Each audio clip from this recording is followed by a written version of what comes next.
Hello and welcome back to another episode of Gridiron Gospel. Just going to quick jump in here. The College Basketball National Championship, UConn against Michigan. Got to be honest, Michigan looked good for most of the game, and they did wind up coming away with a win. So any major takeaways from the tournament? Any takeaways?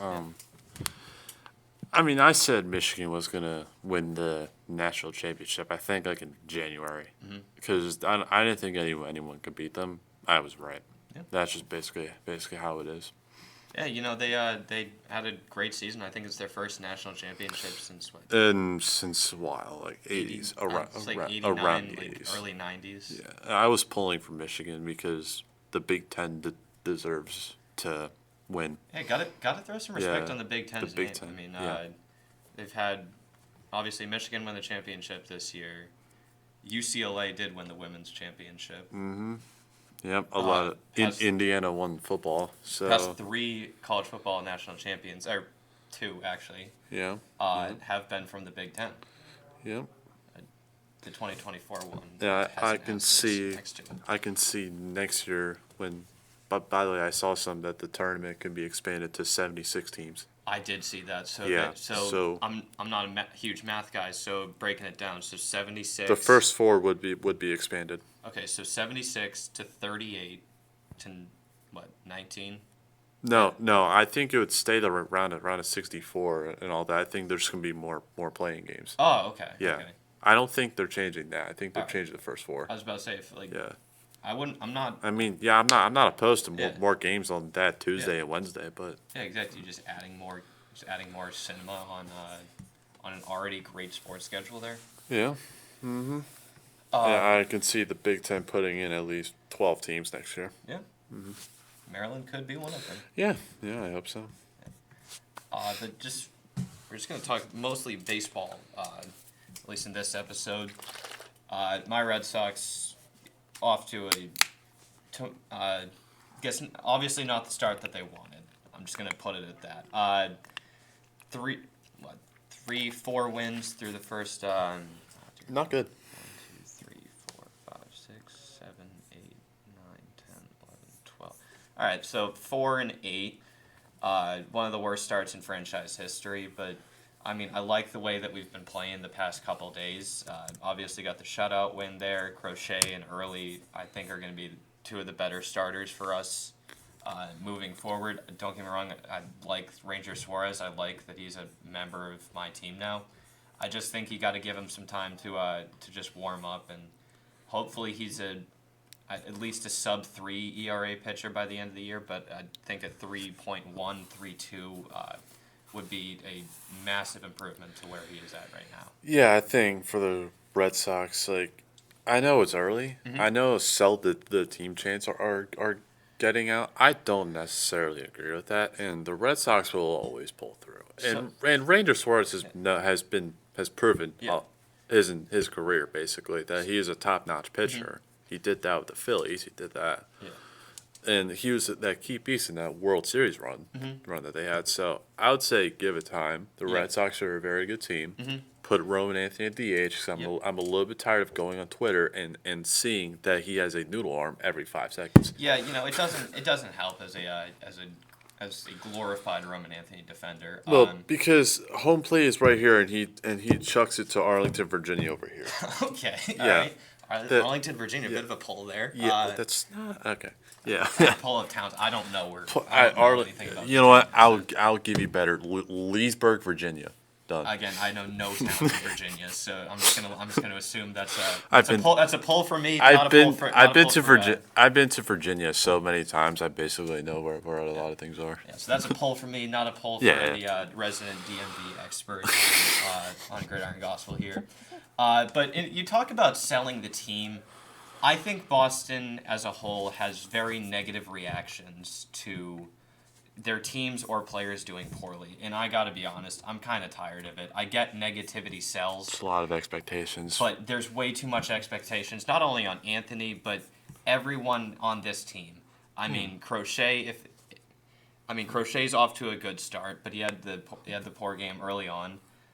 Speaking of early, Connolly early had the rough start, but everyone on this team had a rough start. There's no, you, obviously you have some bright spots on the team. You have Willie Abreu, who's been one of, if not your best hitters on the year. No, yeah, absolutely. But I mean, you got to give guys like Durbin time to develop. Now the bullpen, I'm not going to give as much leeway. No. There's a lot that needs to be fixed there. Weissert is on. Weissert needs to pick it up. If he can pitch the same way he did in the World Baseball Classic for Team Italy, then I think we'll be good. But Aroldis Chapman, I think he'll have a similar season to the one that he had last year. Not at all the same level of dominance. I don't think he gave up a hit for a good month. In the summer months of baseball. Yeah. So I'm not saying it'll be anything like that. Hopefully it is, but I just don't see it being like that. Obviously, they just picked up their first win of the series this week against the Brewers, who I believe were in the NLCS last year. Yes, they were. Yeah. Got swept by that Dodgers team. Nevertheless, that is a good quality team to build, and got the series against St. Louis coming up tomorrow. Yeah. But Yes, flipping over to your Orioles, what do you got? All right, so I know we went over all this already, but the Twins and Rangers series, those two series were, I saw an inconsistent baseball team. Mm-hmm. I saw halfway decent pitching, terrible hitting, terrible situational hitting, not hitting with runners in scoring position, leaving the bases loaded twice in a game, which I will get to. Colton Cowser is that main suspect of that. I also had the pleasure of going to the Orioles-Pirates series, all 3 games, this past weekend. Mm-hmm. Great experience, I'm not going to lie. PNC Park, great ballpark. It's just whenever you see a team that can't hit worth anything, then that kind of frustrates you. Mm-hmm. Taylor Ward has actually become a very good baseball player, and I would not mind him leading off now. He doesn't have a home run this year, but he has a lot of doubles. Gunnar Henderson, like I said, give him time. He's going to start heating up. He did. He hit a lefty-on-lefty homer against Gregory Soto, and apparently I wasn't realized Gregory Soto is elite. So, yeah, then I picked him up in fantasy for that exact reason. Smart pickup. Yep. Mm-hmm. And I also I also drafted Dennis Santana, which, by the way, Dennis Santana for the Pirates, very good. Yeah. But yet again, I saw Kyle Bradish regress a lot, and that sucks to see because his 2023 self, he was a game 1 starter in the ALDS, and he has just fallen off ever since this Tommy John. Mm-hmm. Shane Baz did his job. He did exactly what I needed him to do, was give us a good 5 innings and let the hitters do the rest. But Colton Cowser cannot hit a changeup worth anything. I'm a little bit sick of him being our starting every single game. Leody Taveras can actually hit the ball. Colton Cowser can't. You talked about offense. Oh, hold on. And Chris Bassett? Just look at his name and you would understand what I'm trying to get at. Thank you. All right. You want to talk about offensive struggles. At least through the first 10 games of the season, the Red Sox ranked 22nd in runs per game, 21st in home runs, 19th in on-base percentage. Against relief pitchers, they had a 181 batting average as a team. And with runners in scoring position, they were batting 167. Oh, jeez. Some of their best guys last year, Duran, had a 41.8 strikeout percentage rate there. Roman Anthony, 36.2. Trevor Story, 34.1. And Trevor Story, that's going to be a problem this year if he just does not pick up the slack that this team that Roman Anthony is trying to Roman Anthony is stepping into a leadership role with this team. Yep. He's trying to pick his guys up, and they're lollygagging on the field. I saw them try to turn a double play.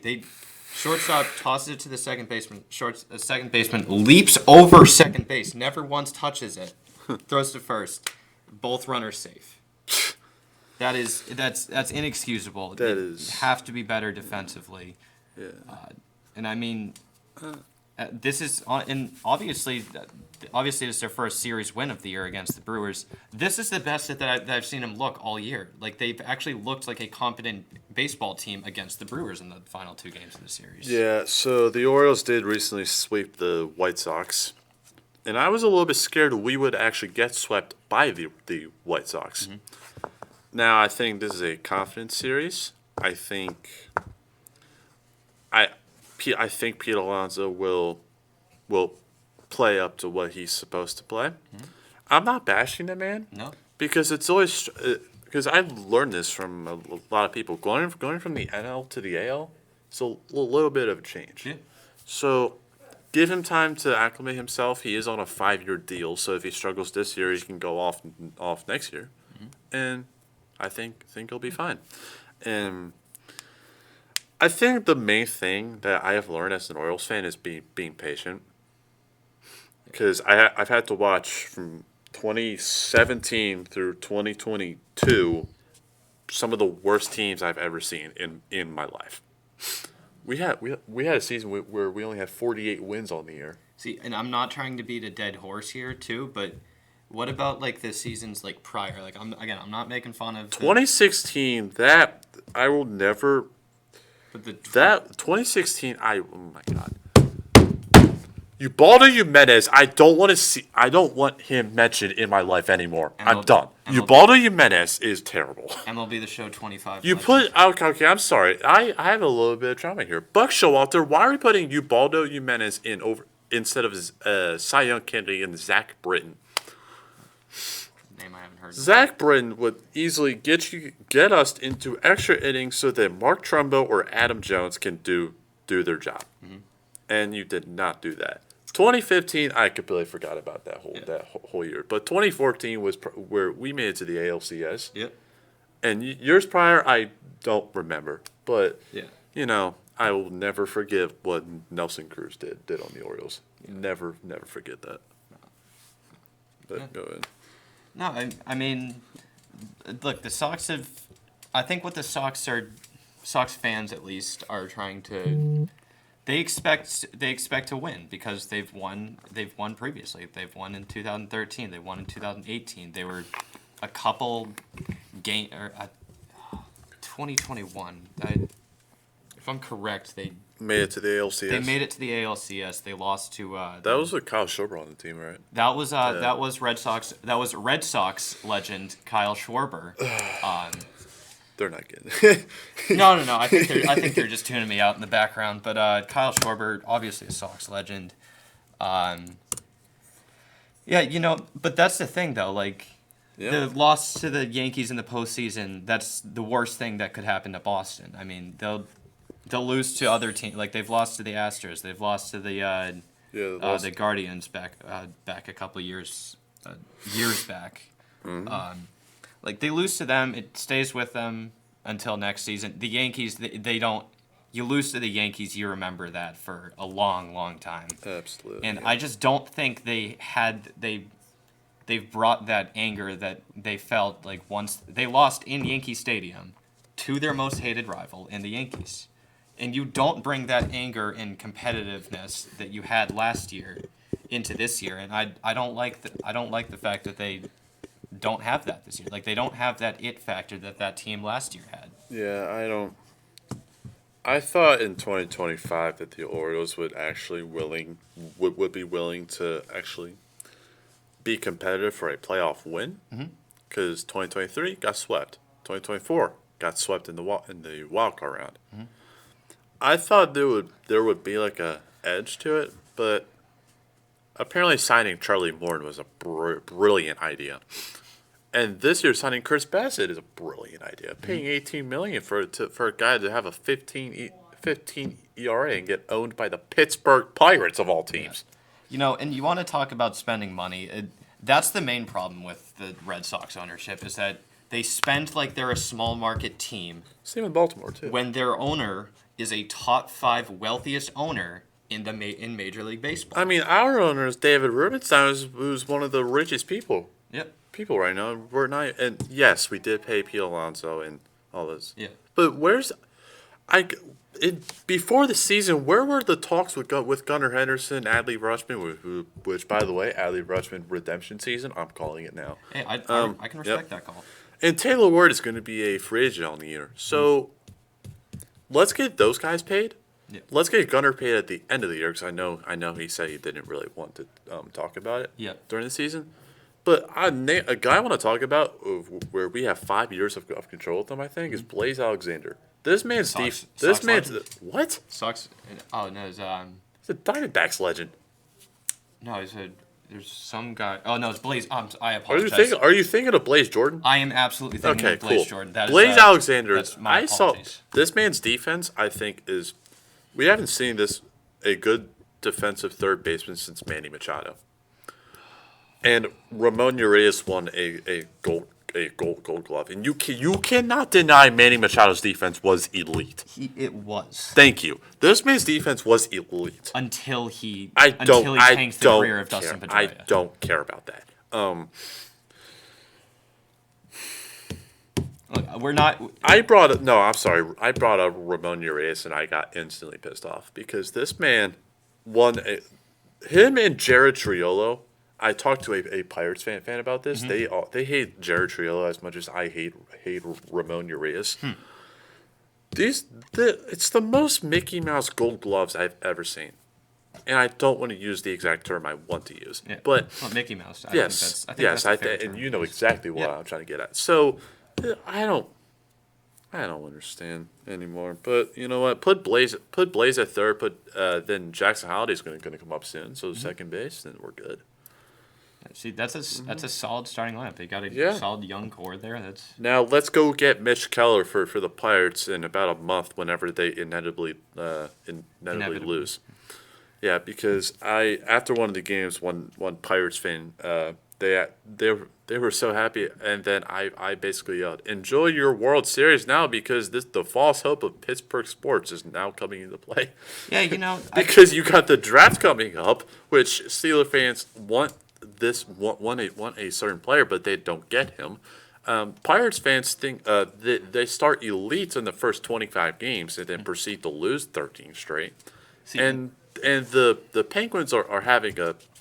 I don't watch hockey as much, but they're going to be in the playoffs. Yeah, so I actually saw a nightmare situation for this. So obviously you have the draft. You have hundreds of thousands of people coming into a city that's 300,000, 700,000 coming in. What we're not taking into account is the Penguins. They're going to make the playoffs. Hold on. No. This can also be avoided, too. Yep. If the Penguins beat... Capitals fan. If the Penguins beat the Capitals, they clinch the second spot of that division. So then if they inevitably play the Flyers, then it would start the series in Pittsburgh, and then on the 23rd and 25th, it would be in Philly. So in order for this draft to work, I have to go against my roots, and I have to want the Penguins to win, so this can be avoided. Okay. Yes. How hard was that for you to say? It's very hard because I also want the Capitals to make the playoffs, but even though that's never going to happen. I also kind of want to see Ovechkin play in the playoffs one last time, but it could be worse. You could be a Kraken fan. You could also be a Mammoth fan too. I don't even know what's going. I don't even know what's going on in hockey. I just know that the Penguins are in the playoffs. The Flyers are close, and the Carolina Hurricanes are elite. Yeah, that's all I know. My Bruins still have the one spot for the wild card. Now let me look up the NHL standings real quick. Why not add hockey onto the podcast? You know what? Since we are, I'm gonna start watching hockey next year. Hey, I really am. I started watching it this year, dude. I've made a great decision. I watched the Capitals win the Stanley Cup in 2018. I haven't really consistently watched ever since. I watched a little bit last year when Ovechkin was chasing for the goal record too.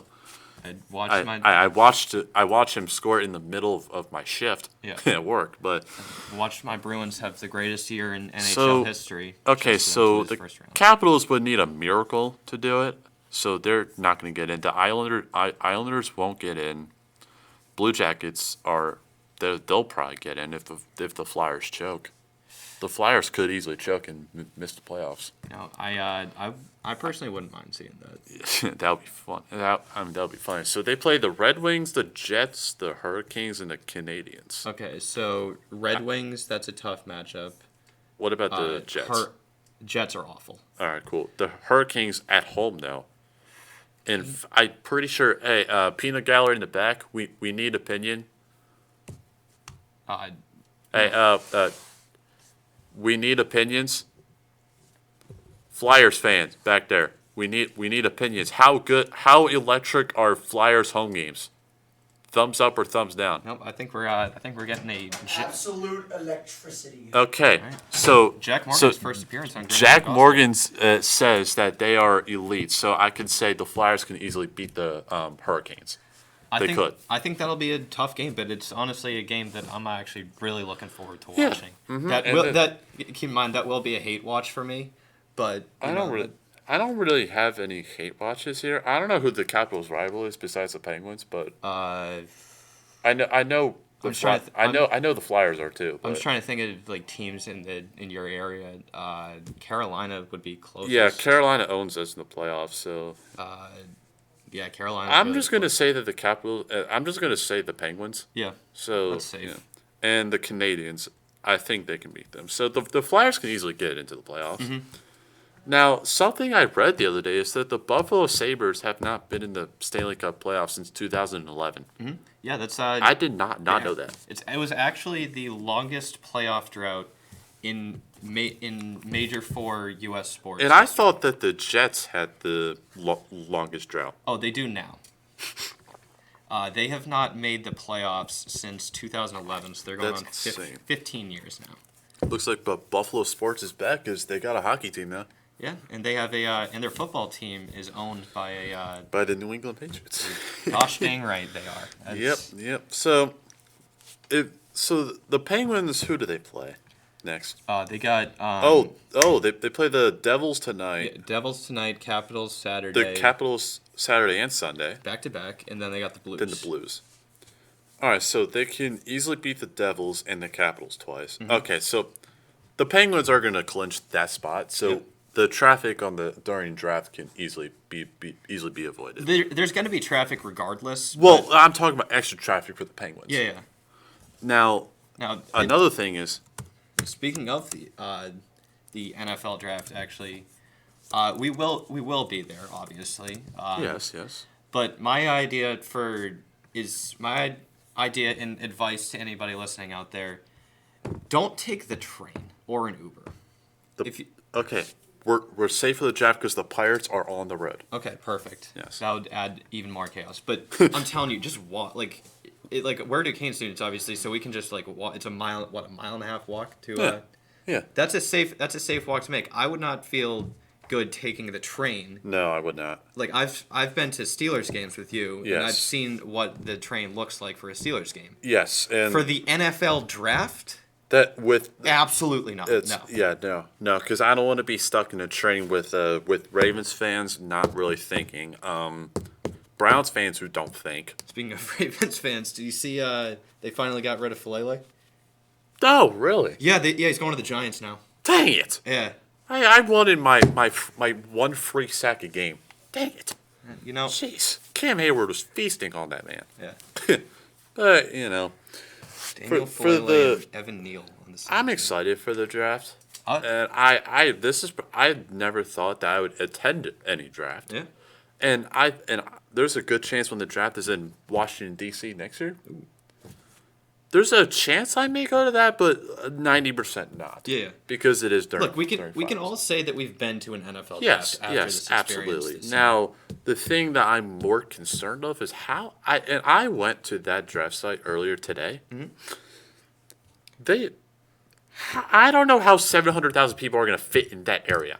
So I've actually seen a map of the area. So they have draft experiences in different areas. So Yeah. I think I'm obviously not familiar with how the Pittsburgh area on that side works. Yeah, I'm not familiar with that either. So what I think they're doing is you remember where game day was? Yes. So I think they're doing like separate events, Oh. like all around, and like they'll have like the live streams of the draft. Oh yeah. Like they've cut down trees. They moved the trees to a I've heard they moved it to a nearby park. Yeah. So pretty much Yes.